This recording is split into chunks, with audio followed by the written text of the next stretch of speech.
What's up, LEGO builders? Just when you thought I'd forgot, it's time for another episode of building my 2-foot tall mech in LEGO. This is a secret project belonging to the HADF military faction on the planet Kofera, and I knew I needed this week to be a big one, so I booked extra time to build, hoping that'll yield us some impressive results. This mech is already over halfway to its height goal, and if you believe it'll reach 2 feet tall, don't forget to open fire on that like button, and let's get building. It's been over a month since the previous mech update, so to recap, I got both legs done to the point where I can move on to the next segment of the machine.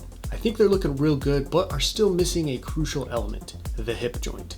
This entire area had to be left open until I figured out how the legs were going to connect to the hips, but I think I finally have a solution, so it's time to fill this spot in. How funny is it to think that when starting this project, I had the delusional belief that this behemoth would have some working limbs and joints. I'm now realizing this thing is going to weigh more than that family feast from Panda Express I devoured in secret last week when finished, so building movable joints that can support that much weight is entering a realm of mock building that I'm not even close to yet. At this point, I just want to create something that can support itself. For how small the pieces are, LEGO creations get heavy fast, and this is the first time I'm trying to build something this big without a support like a rock wall or stand underneath. This chunk securely connects inside the upper leg and forms the connection point for the hips, and once that's in, I just need to reattach the exterior slopes and panels making up the top of the leg. I still have to deal with the rest of the exposed inner thigh, though that's a piece of cake at this point, because all I need to do is build a couple of panels and slap them in place. I say piece of cake because unlike the outer panels, these are going to be relatively smooth. No fancy details or texture because I need a flat space to attach the actual hip joint. This particular panel has a square hole in the middle, allowing it to attach to the leg, but leave an opening for that 4x6 Technic brick I put in earlier, which protrudes out of the leg just a little bit. The second panel will have more detail because it sits lower down over the knee joint. There's no actual joint here, but I'm placing some large dark green dishes on either side of the knee, so it looks like there's one and provides more mechanical elements to the build. And now the panels can be affixed in place via headlight bricks to the leg. Now comes the part I've been really nervous about, the actual hip area. The legs were honestly pretty easy to build. They're mostly self-contained and up to this point only need to hold themselves up, which isn't much weight. But now it's time to build arguably the most important part of the mech structurally speaking. The hips need 3 solid connection points for both of the legs and the torso. They have to securely connect to each leg and span the gap between the two with little to no support, all while holding the torso and arms steady. Oh, and the hips have to be absolutely massive because I had the bright idea to make this thing 2 feet tall. Really makes me understand the importance of my own hips and that I should probably be taking better care of them. As a result, I've been avoiding building these hips as long as I can, but now it's time to bite the bullet and figure this out. No surprise here, but I browsed some Warhammer 40k Titans as inspiration because one thing I really like about their hip construction is the simplicity. It's really just 2 ball joints protected by armor. So with that in mind, I'm starting to build the frame, which will be built in 3 sections that stack on top of each other, with the topmost being comprised of a bunch of inverted slopes and tile. My plan is that this one will sit atop the other 2 sections and using the inverted slopes extend out and over the top of the hip joints, creating a smooth base that is wide enough for the torso to sit on. Then once it's all finished, I can cover the basic frame in beautiful armor. I'm starting to see the vision for what this will look like and I'm both pleased and surprised, but now it's time to build the armored panels.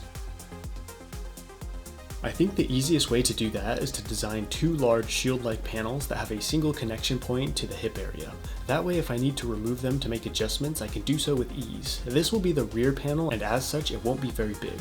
Just enough to cover the hip section and a little of the joints. Stuff like this can be more fun but stressful to build. Because this is an external plate, I get to add the final details and designs that are always fun to make, but it's also stressful for that same reason. Now I actually have to figure out what the final design looks like. I've been using a lot of dark green tile, especially the shield ones as highlights, which so far seems to be working quite well. The frontal plate is going to be a different matter though. It needs to be much more prominent since most attacks directed at this mech will come from the front, so that side of the hips will be a vital area to protect. I built this base out of inverted slope which form the back side of the panel. The front is going to utilize all different kinds of slopes, forming a massive shield. I employed the use of medium to large slopes to craft the overall shape and curve of the panel, adding some dark green highlights and a small flag dangling at the bottom. This use of large slopes matches how I built the legs, so will help keep the design language consistent across this massive build. While building this panel, I stumbled upon a couple of dark bluish gray wings and had the idea to build some kind of crest or emblem to adorn the mech. I love the idea of including stuff like that on sci-fi war machines, and I added a couple of swords to make it even better. The actual hip joints will be formed using these massive multi-toothed wheels. I knew I wanted some kind of round piece to make up the actual joints, and as soon as I saw these in my bin of wheels, I knew I had to try everything I could to make them work. They look so mechanical and are the perfect color for the build. However, they weren't very cooperative when it came to forming a hip joint that could connect to both the legs and the hips at just the right angle, but after much trial and error, I got something that I think just might work. Outside of trying to get the large wheels to work as joints, the hip section was surprisingly easy to build. All I really needed to do was create a structurally sound frame, then encase it in armored panels. Those are doing the heavy lifting aesthetically speaking, shaping the hip area and molding around the interlocking wheels, providing protection. The front panel is a sight to behold. It's like a massive shield protecting the mech, with all the different slopes providing texture and perceived density needed for frontal armor. The emblem turned out great, especially considering the whole idea came about just because I saw the wings in a bin and thought they would look cool on the mock. Each mech of this size has its own unique emblem representing its nature and characteristics, though I'm still deciding on what this one means.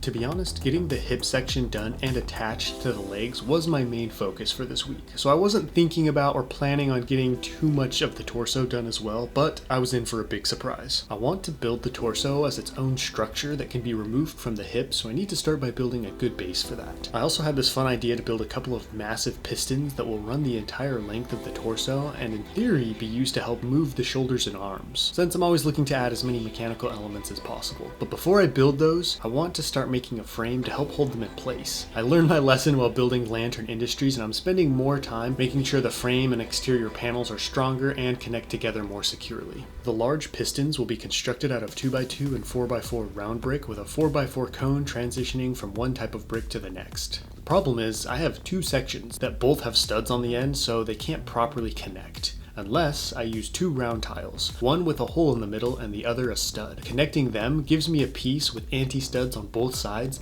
allowing me to finish the piston. Each one goes into a little alcove of sorts built into the sides of the torso, then I stacked a bunch of inverted slopes along the sides to protect and partially cover them. Those stacks of slopes are mighty wobbly though, so now it's time to build a Technic catwalk that can bridge the gap between each of the pistons and lock all those stacks of slope in place. This will also further establish the frame of the torso. My goal right now is to create the strongest frame possible and not worry about how I make it pretty until it's all finished and I'm building the exterior. Sounds simple, I know, but my brain loves to worry about crossing bridges that can't be crossed until I get to them.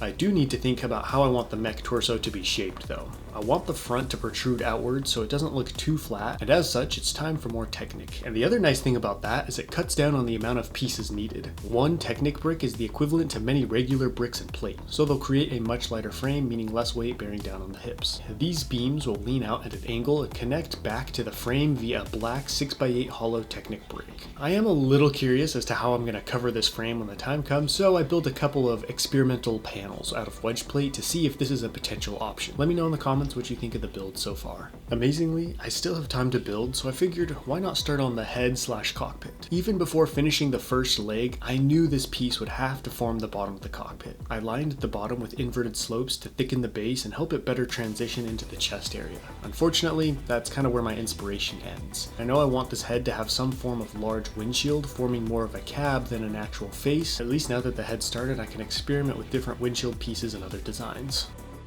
Even with all my ambitions and plans for building this week, I was not expecting to get this much of the torso done. In the spirit of keeping this mock as modular as possible, the torso and hips were built as two separate components. The torso has a 4x4 chunk of brick on the bottom that slides into a hole on top of the hips using the weight of the torso to keep itself in place. There are also a couple of studs dotting the smooth surface of the hips that will help lock the edges of the torso in place. Even though the frame isn't done, this should give you a good idea of what the torso will look like. A V shape with the arms sitting up above the large pistons on the sides, with the rear angling in the opposite direction working as a counterbalance.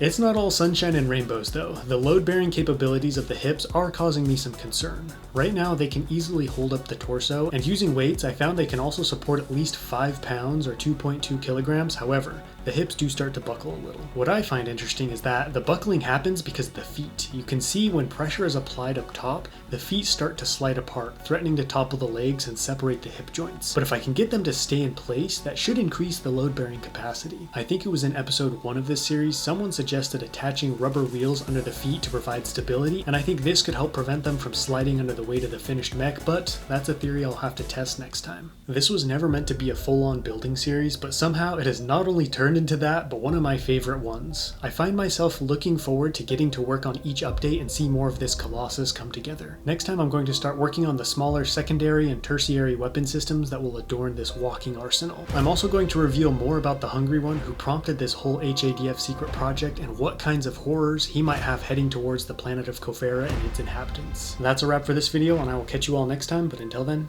happy building.